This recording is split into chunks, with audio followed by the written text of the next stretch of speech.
Historically, bankruptcies tend to be filed because of adverse changes in people's circumstances. For example, disease. Lots of people say that medical bankruptcies are important.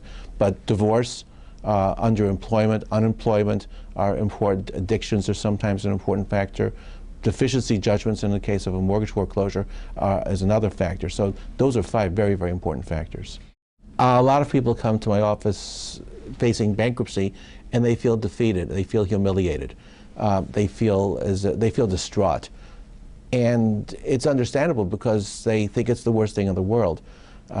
So what we try to do really is to point out to them that a lot of times this is not a circumstance that they could have controlled.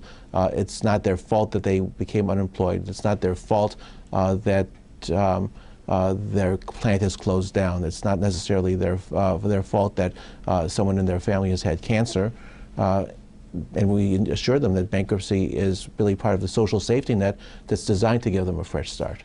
Think of it like a pizza pie, really. I mean, if you have a family of 12 and you only have 8 slices of pizza, then there's not enough pizza to go around. Everyone gets 2/3 of a slice. And it's the same way in bankruptcy. In bankruptcy, everyone gets to keep a certain amount of things.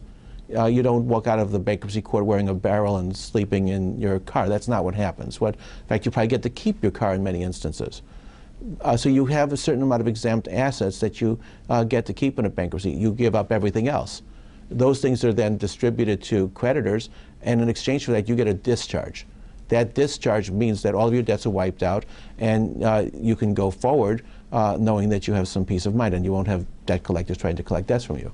People should recognize that if bankruptcy is good enough for Donald Trump, General Motors, the Chicago Cubs, the United Airlines, when the time is appropriate, it's okay for them too. And no one's going to look at you as if you're a bad person. People are going to honor the fact that you faced your financial problems honorably and support you in taking the fresh start that you're entitled to.